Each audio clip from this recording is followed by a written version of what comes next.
요즘 왜 이렇게 당뇨 환자가 많아졌을까요? 주변을 둘러보면 당뇨로 고생하시는 분들이 정말 많아졌습니다. 현대에는 너무 맛있는 게 많고 생활이 너무 편해져서 생기는 병이 바로 당뇨입니다. 밖에 나가면 달고 기름진 음식들이 가득하고 차 타고 다니고 엘리베이터 타고 먹기만 하고 움직이지 않으니 우리 몸이 감당을 못하는 거죠. 하지만 걱정하지 마세요. 오늘 제가 알려드리는 당뇨의 원리와 음식 선택법, 그리고 건강관리법만 잘 알아도 여러분의 혈관을 충분히 지킬 수 있습니다. 오늘은 당뇨에 대해 정확히 이해하고 실생활에서 바로 실천할 수 있는 방법들을 알려드리겠습니다. 1. 당뇨병은 어떻게 생기는 걸까요? 옛날 우리 할머니, 할아버지 시절만 해도 당뇨병은 흔한 병이 아니었습니다. 그런데 요즘은 어떻습니까? 주변에 당뇨 환자 아닌 분을 찾기가 더 어려울 정도입니다. 이유가 뭘까요? 첫째, 요즘은 예전보다 음식들의 종류가 많고 맛있고 풍부해졌습니다. 밖에 나가면 달고 기름진 음식들이 넘쳐납니다. 편의점만 가도 온갖 과자, 빵, 음료수가 가득하죠. 둘째, 생활이 너무 편해졌습니다. 차를 타고 다니고 엘리베이터를 타고 앉아서 일하고 집에서도 소파에 앉아서 TV를 봅니다. 예전에는 밭일하고 걷고 산도 오르고 빨래하고 온몸을 쓰며 살았는데 지금은 그렇지 않습니다. 결국 무슨 일이 벌어지느냐? 우리 몸이 감당 못하는 만큼의 에너지가 들어오는데 그걸 쓸 일이 없다 보니 혈당 조절 시스템이 무너지는 겁니다. 췌장에서 인슐린을 만들어내지만 너무 많은 당이 계속 들어오니 췌장이 지쳐버리는 거죠. 그러면 혈당이 제대로 조절되지 않고 혈액 속에 당이 계속 높게 유지됩니다. 이게 바로 당뇨병입니다. 결국 당뇨는 많이 먹고 덜 움직여서 생기는 병입니다. 우리 조상들이 먹던 양보다 훨씬 많이 먹고 조상들이 움직이던 것보다 훨씬 덜 움직이니 당뇨가 생기는 거예요. 하지만 여기서 끝이 아닙니다. 당뇨를 제대로 이해하려면 혈당이 어떻게 올라가는지, 어떤 음식이 혈당에 영향을 주는지 정확히 알아야 합니다. 혈당, 당화지수 GI. 여기서 많은 분들이 헷갈려 하십니다. 고구마가 달아서 혈당 많이 오르는 거 아니에요? 달면 무조건 당뇨에 안 좋은 거 아닌가요? 아닙니다. 이건 큰 오해입니다. 고구마는 달지만 혈당을 천천히 올리는 음식입니다. 반대로 감자는 단맛은 덜하지만 혈당을 훅 올리는 음식이에요. 왜 이런 차이가 생길까요? 바로 당화지수, 즉 GI 때문입니다. GI는 글라이세믹 인덱스의 약자로 음식이 혈당을 얼마나 빠르게 올리는지를 나타내는 수치입니다. GI가 높으면 혈당이 빠르게 올라가고 GI가 낮으면 천천히 올라갑니다. 예를 들어볼까요? 흰쌀밥은 GI가 높습니다. 먹으면 혈당이 급격히 올라갑니다. 현미밥은 GI가 낮습니다. 먹어도 혈당이 천천히 올라갑니다. 감자는 GI가 높습니다. 삶은 감자를 먹으면 혈당이 확 올라갑니다. 고구마는 GI가 중간 정도입니다. 감자보다는 혈당이 천천히 올라갑니다. 그래서 당뇨 환자분들에게는 이렇게 말씀드립니다. 달다고 무조건 나쁜 게 아니고 안 달다고 무조건 좋은 게 아닙니다. 중요한 건 얼마나 빠르게 피에 당을 풀어넣느냐입니다. 혈당이 급격히 올라가면 췌장이 갑자기 많은 인슐린을 만들어야 하고 이게 반복되면 췌장이 지쳐버립니다. 반대로 혈당이 천천히 올라가면 췌장도 여유를 갖고 인슐린을 만들 수 있어요. 그래서 당뇨 환자분들은 GI가 낮은 음식을 선택하시는 게 좋습니다. 현미, 통곡물, 채소, 콩류 같은 음식들이 GI가 낮은 음식들입니다. 반대로 흰쌀밥, 흰빵, 떡, 감자, 과자 같은 음식들은 GI가 높아서 혈당을 빠르게 올립니다. 같은 양을 먹어도 어떤 음식을 선택하느냐에 따라 혈당 반응이 완전히 달라지는 겁니다. 3. 고혈당, 혈관 손상. 많은 분들이 이렇게 생각합니다. 혈당이 조금 높은데 몸은 멀쩡한데요? 별로 아프지도 않은데 약을 꼭 먹어야 하나요?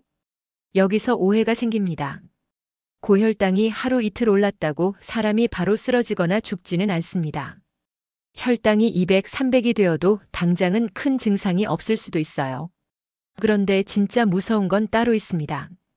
바로 혈관이 조용히 망가지는 겁니다. 당뇨가 오래되면 어떤 문제들이 생길까요? 첫째, 콩팥, 즉 신장 기능이 떨어집니다. 혈액 속당이 높으면 신장의 미세한 혈관들이 손상됩니다. 그러면 신장이 제 기능을 못하게 되고 심하면 투석까지 해야 합니다. 둘째, 눈의 망막 혈관이 손상됩니다. 당뇨성 망막증이라고 하는데 심하면 실명까지 갈 수 있습니다. 셋째, 뇌혈관이 막히면 뇌졸중이 옵니다. 당뇨 환자는 뇌졸중 위험이 일반인보다 훨씬 높습니다. 넷째, 심장혈관이 막히면 심근경색이 옵니다. 가슴이 갑자기 아프고 숨이 막히고 응급실로 가야 하는 상황이 생깁니다. 다섯째, 온몸의 혈관이 굳고 막히는 동맥경화가 생깁니다. 발의 혈관이 막히면 발이 썩어서 절단해야 할 수도 있습니다. 즉, 당뇨는 혈관이 천천히 고장나는 병입니다. 혈당 자체가 무서운 게 아니라 높은 혈당이 혈관을 조금씩 망가뜨리는 게 무서운 겁니다.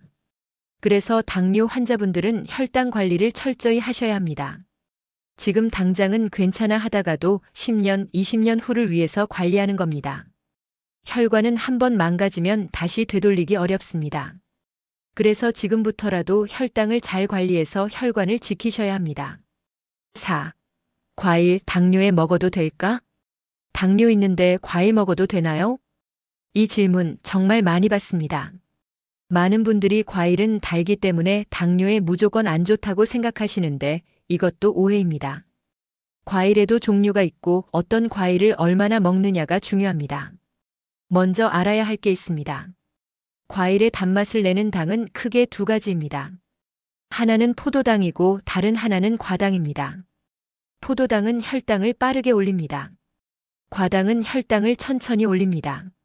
그래서 과당이 많은 과일은 당뇨 환자분들이 비교적 안심하고 드실 수 있어요. 일반적으로 알려진 바에 따르면 포도, 단감, 바나나, 딸기 등은 과당이 비교적 많은 과일입니다. 반대로 수박은 포도당이 많아서 혈당을 빠르게 올릴 수 있습니다. 사과, 오렌지, 딸기 같은 과일은 포도당과 과당이 반반 정도 들어 있습니다. 그 중에서도 당뇨 환자분들이 비교적 마음 놓고 드실 수 있는 과일이 바로 바나나입니다. 바나나는 반 개에서 한 개 정도를 드시면 혈당이 천천히 올라가서 부담이 적습니다. 하지만 여기서 중요한 건 과일도 양을 조절하셔야 한다는 겁니다. 아무리 좋은 과일이라도 한꺼번에 많이 드시면 혈당이 올라갑니다. 그래서 과일은 한 번에 조금씩 여러 번 나눠서 드시는 게 좋습니다. 식후 바로 드시는 것보다는 간식으로 조금씩 드시는 게 혈당 관리에 더 유리합니다. 과일은 비타민, 미네랄, 식이섬유가 풍부해서 건강에 좋은 음식입니다. 무조건 끊을 필요는 없고 똑똑하게 선택해서 적당량만 드시면 됩니다. 5. 당뇨가 있어도 당은 먹어야 한다. 많은 분들이 이렇게 말씀하십니다. 나는 당뇨라서 당을 전혀 안 먹어요. 밥도 안 먹고 과일도 안 먹고 단 건 입에도 안 대요. 절대 이렇게 하시면 안 됩니다. 당뇨 환자도 당은 먹어야 합니다. 왜냐하면 당, 즉 탄수화물은 우리 몸의 가장 중요한 에너지원이기 때문입니다. 뇌는 포도당만을 에너지원으로 사용합니다. 근육도 움직이려면 당이 필요합니다. 당을 전혀 안 먹으면 기력이 떨어지고 어지럽고 집중력이 떨어집니다. 문제는 당 자체가 아니라 얼마나 빨리, 얼마나 많이 올라가느냐입니다. 그래서 당뇨 환자분들은 당을 똑똑하게 드셔야 합니다. 흰쌀밥 대신 현미밥, 흰빵 대신 통곡물빵, 과자 대신 견과류나 과일 조금, 이렇게 선택하시면 됩니다. 당을 완전히 끊는 게 아니라 GI가 낮은 좋은 당을 적당량 드시는 겁니다. 6. 고혈당과 활성산소. 혈당이 높아지면 우리 몸에 한 가지 큰 문제가 생깁니다. 바로 활성산소가 급격히 증가한다는 겁니다. 활성산소는 우리 몸의 세포를 공격하고 혈관을 녹슬게 하고 염증을 만들고 동맥경화를 가속화시킵니다. 특히 당뇨 환자분들은 일반인보다 활성산소가 훨씬 많이 만들어집니다. 그래서 당뇨 환자분들은 항산화 성분이 풍부한 음식을 드시는 게 중요합니다. 항산화 성분이 뭐냐고요? 활성산소를 중화시켜서 우리 몸을 보호하는 성분입니다. 대표적인 항산화 성분이 바로 비타민C입니다. 비타민C는 강력한 항산화제로 높은 혈당으로 인해 늘어난 활성산소를 중화시켜서 혈관 손상을 줄이는 데 도움이 될 수 있습니다. 비타민C가 풍부한 음식으로는 감귤류, 키위, 브로콜리, 파프리카 등이 있습니다. 음식으로 충분히 섭취하기 어려운 경우 비타민C 보충제를 드시는 것도 방법입니다. 다만 비타민C 보충제를 드실 때는 용량에 주의하셔야 합니다. 과도한 섭취는 오히려 부작용을 일으킬 수 있으니 전문의와 상담 후에 적절한 용량을 드시는 게 좋습니다. 일반적으로 하루 500에서 1000mg 정도가 안전한 범위로 알려져 있습니다. 당뇨가 심하신 분들은 식사 때마다 2000mg 드시라고 이왕재 박사님도 말씀하셨어요. 항산화 성분은 비타민C 외에도 비타민 E, 셀레늄, 폴리페놀 등이 있습니다. 채소, 과일, 견과류를 골고루 드시면 이런 항산화 성분들을 자연스럽게 섭취할 수 있습니다. 7. 저혈당, 이것도 조심해야 합니다. 당뇨 환자분들이 혈당 관리를 열심히 하다 보면 또 다른 문제가 생길 수 있습니다. 바로 저혈당입니다. 고혈당도 무섭지만 저혈당은 더 급하고 위험한 상황입니다. 저혈당이 뭐냐고요? 혈당이 너무 낮아진 상태를 말합니다. 저혈당은 왜 생길까요? 첫째, 당뇨약을 너무 많이 드셨을 때. 특히 인슐린 주사를 맞으시는 분들은 용량을 잘못 조절하면 저혈당이 올 수 있습니다. 둘째, 식사를 거르거나 너무 적게 드셨을 때. 약은 제때 드셨는데 밥을 안 드시면 혈당이 확 떨어집니다. 셋째, 평소보다 운동을 많이 하셨을 때. 운동하면 혈당이 떨어지는데 이걸 감안하지 않고 약을 똑같이 드시면 저혈당이 올 수 있습니다. 넷째, 술을 드셨을 때. 술은 간에서 포도당 생성을 방해해서 저혈당을 유발할 수 있습니다. 저혈당이 오면 어떤 증상이 나타날까요? 처음에는 이런 증상들이 나타납니다. 식은땀이 나고, 손이 떨리고, 가슴이 두근거리고, 배가 고프고, 불안하고 짜증이 나고, 어지럽습니다. 이때 빨리 조치를 취하지 않으면 더 심각한 증상으로 진행됩니다. 말이 어눌해지고, 시야가 흐려지고, 집중력이 떨어지고, 걸음이 비틀거리고, 심하면 의식을 잃고 쓰러질 수도 있습니다. 저혈당은 응급 상황입니다. 그래서 당뇨 환자분들은 저혈당 증상을 정확히 알고 계셔야 하고 대처법도 꼭 알아두셔야 합니다. 저혈당이 왔을 때 어떻게 해야 할까요? 즉시 빠르게 흡수되는 당을 드셔야 합니다. 사탕 2~3개, 또는 주스 반 컵, 또는 꿀 1스푼, 또는 설탕 1스푼. 이렇게 드시고 10에서 15분 정도 기다리세요. 그러면 혈당이 다시 올라가면서 증상이 좋아집니다. 만약 15분 후에도 증상이 계속되면 한 번 더 똑같이 드세요. 그리고 증상이 좋아지면 정상적인 식사나 간식을 드셔서 혈당을 안정시키세요. 여기서 중요한 건 초콜릿이나 우유는 저혈당 응급 처치용으로 적합하지 않다는 겁니다. 왜냐하면 지방이 들어있어서 당이 천천히 흡수되기 때문입니다. 저혈당은 빨리 혈당을 올려야 하는 상황이니까 순수한 당이 빨리 흡수되는 게 좋습니다. 당뇨 환자분들은 항상 사탕이나 주스를 가지고 다니시는 게 좋습니다. 특히 혼자 외출하실 때는 꼭 준비하세요. 그리고 가족들에게도 저혈당 증상과 대처법을 알려주세요. 만약 의식을 잃을 정도로 심한 저혈당이 오면 주변 사람이 바로 119에 신고해야 합니다. 저혈당은 고혈당보다 더 급한 응급 상황이라는 걸 꼭 기억하세요. 8. 당뇨와 수면. 당뇨 관리에서 많은 분들이 놓치는 게 하나 있습니다. 바로 수면입니다. 잠이 혈당이랑 무슨 상관이에요? 많은 분들이 이렇게 생각하시는데 사실 수면과 혈당은 아주 밀접한 관계가 있습니다. 수면이 부족하면 혈당이 올라갑니다. 왜 그럴까요? 첫째, 수면이 부족하면 스트레스 호르몬인 코르티솔이 증가합니다. 이 코르티솔이 혈당을 올리는 작용을 합니다. 둘째, 수면이 부족하면 인슐린 저항성이 증가합니다. 인슐린 저항성이 뭐냐고요? 인슐린이 제 역할을 제대로 못하는 상태를 말합니다. 췌장에서 인슐린을 만들어도 세포가 그 인슐린의 반응을 잘 안 하는 거죠. 그러면 혈당이 떨어지지 않고 높게 유지됩니다. 셋째, 수면이 부족하면 식욕을 조절하는 호르몬이 망가집니다. 배고픔을 느끼게 하는 호르몬은 증가하고 배부름을 느끼게 하는 호르몬은 감소합니다. 그래서 잠을 못 자면 더 배가 고프고 특히 단 음식이나 기름진 음식이 더 당깁니다. 실제로 연구 결과를 보면 하루 5시간 이하로 자는 사람은 7, 8시간 자는 사람보다 당뇨병 발생 위험이 훨씬 높습니다. 그래서 당뇨 환자분들은 혈당 관리만큼이나 수면 관리도 중요합니다. 그럼 어떻게 해야 잘 잘 수 있을까요? 첫째, 규칙적인 수면 시간을 지키세요. 매일 같은 시간에 자고 같은 시간에 일어나세요. 주말이라고 늦잠 자시면 안 됩니다. 생체 리듬이 흔들립니다. 둘째, 잠들기 2~3시간 전에는 과식하지 마세요. 배가 너무 부르면 잠들기 어렵고 소화 때문에 자다가 깰 수도 있습니다. 하지만 너무 배가 고파도 잠이 안 오니까 가벼운 간식 정도는 괜찮습니다. 셋째, 잠들기 전에 카페인이나 술은 피하세요. 커피, 녹차, 홍차 같은 카페인 음료는 오후 3시 이후로는 안 드시는 게 좋습니다. 술은 잠들게는 해주지만 수면의 질을 떨어뜨립니다. 자다가 자꾸 깨게 됩니다. 넷째, 침실 환경을 편안하게 만드세요. 어둡고 조용하고 시원한 온도 18에서 20도가 좋습니다. TV나 스마트폰은 침실에서 멀리 하세요. 블루라이트가 수면을 방해합니다. 다섯째, 낮잠은 30분 이내로만 주무세요. 낮잠을 너무 오래 자면 밤에 잠이 안 옵니다. 여섯째, 낮 동안 햇빛을 충분히 쬐세요. 햇빛은 우리 몸의 생체 리듬을 조절하는 데 아주 중요합니다. 오전에 30분 정도 밖에서 산책하시면 밤에 잠도 잘 오고 기분도 좋아집니다. 일곱째, 규칙적으로 운동하세요. 운동하면 수면의 질이 좋아집니다. 하지만 자기 직전의 격렬한 운동은 오히려 잠을 방해하니까 저녁 일찍 운동하시는 게 좋습니다.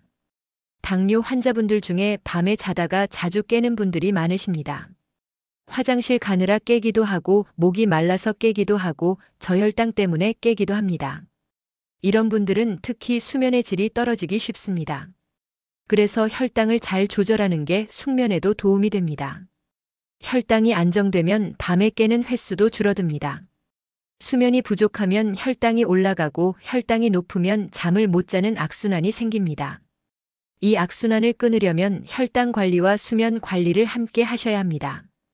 당뇨는 단순히 음식과 운동만의 문제가 아닙니다. 수면, 스트레스, 생활 습관 전체가 다 연결되어 있습니다. 그래서 당뇨 관리는 생활 전체를 건강하게 만드는 과정입니다. 오늘 밤부터 푹 주무세요. 좋은 수면이 여러분의 혈당을 지켜줄 겁니다. 9. 꿀. 바로 꿀에 관한 이야기입니다. 많은 분들이 당뇨 있는데 꿀을 먹어도 되나요? 라고 물으십니다. 꿀도 분명히 당이 들어있기 때문에 혈당을 올립니다. 하지만 꿀은 일반 설탕과는 조금 다른 특성이 있습니다. 꿀은 빠른 에너지 공급원입니다. 특히 기력이 많이 떨어진 분들, 식욕이 없어서 음식을 잘 못 드시는 분들에게는 꿀이 도움이 될 수 있습니다. 꿀은 소화 부담이 적고 미네랄도 풍부하며 몸에 빠르게 흡수되어 에너지를 공급합니다. 특히 중병을 앓고 계신 분들 중에서 음식을 먹어도 힘이 안 생기고 자꾸 지치는 분들이 계십니다. 이런 경우 꿀은 몸의 에너지 기반을 만들어서 몸이 버틸 힘을 제공할 수 있습니다. 아침에 꿀 한 스푼과 비타민C를 같이 먹어도 좋습니다. 암 환자들에게도 추천하는 것이 꿀입니다. 암 환자들은 못 먹고 기력이 떨어지기 때문에 완벽한 에너지원인 꿀이 좋습니다. 좋은 미네랄이 수없이 들어있는 꿀을 통해 기력을 회복하여 암하고 싸울 몸을 만들어야 하는 것입니다. 10. 결국 답은 먹고 움직이기. 여기까지 당뇨에 대해 여러 가지를 말씀드렸습니다. 하지만 결국 답은 아주 간단합니다. 먹고 움직이세요. 먹는 양을 줄이는 것도 중요하지만 그보다 더 중요한 건 먹었으면 몸을 써서 혈당을 태우는 겁니다. 식사 후에 혈당이 올라가는데 이때 가만히 앉아 있으면 혈당이 높게 유지됩니다. 하지만 식사 후 10에서 15분 가볍게 산책을 하시면 혈당이 빠르게 떨어집니다. 근육이 움직이면서 혈액 속의 당을 에너지로 사용하기 때문입니다. 꼭 헬스장에 가실 필요 없습니다. 엘리베이터 대신 계단을 조금이라도 이용하세요. 집에서 제자리 걷기라도 5분만 하세요. TV 보면서 다리를 들어 올리는 운동이라도 하세요. 이런 작은 움직임들이 쌓이면 혈관을 지키고 당뇨 합병증을 막을 수 있습니다. 당뇨는 평생 관리해야 하는 병입니다. 하지만 너무 겁먹지 마세요. 음식을 똑똑하게 선택하고 조금씩이라도 몸을 움직이고 혈당을 잘 체크하시면 충분히 건강하게 사실 수 있습니다. 다시 한번 정리해 드리겠습니다. 당뇨는 많이 먹고 덜 움직여서 생기는 병입니다. 달다고 무조건 나쁜 게 아니라 얼마나 빠르게 혈당을 올리느냐가 중요합니다. 고혈당 자체보다 무서운 건 혈관이 망가지는 겁니다. 과일도 똑똑하게 선택하면 드실 수 있습니다. 당뇨가 있어도 당은 먹어야 합니다. 다만 좋은 당을 선택하세요. 항산화 성분이 풍부한 음식을 드시고 필요하다면 전문의와 상담 후 비타민 보충제를 활용하세요. 저혈당도 조심하셔야 합니다. 항상 사탕이나 주스를 준비하세요.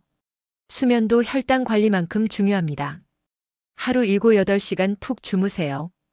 그리고 가장 중요한 건 먹고 움직이는 겁니다. 작은 습관들이 모여서 여러분의 혈관을 지키고 건강한 삶을 만듭니다. 당뇨는 평생 관리해야 하는 병이지만 너무 겁먹지 마세요. 오늘 알려드린 방법들을 하나씩 실천하시면 충분히 건강하게 사실 수 있습니다. 오늘부터 시작해보세요. 여러분의 건강을 응원합니다.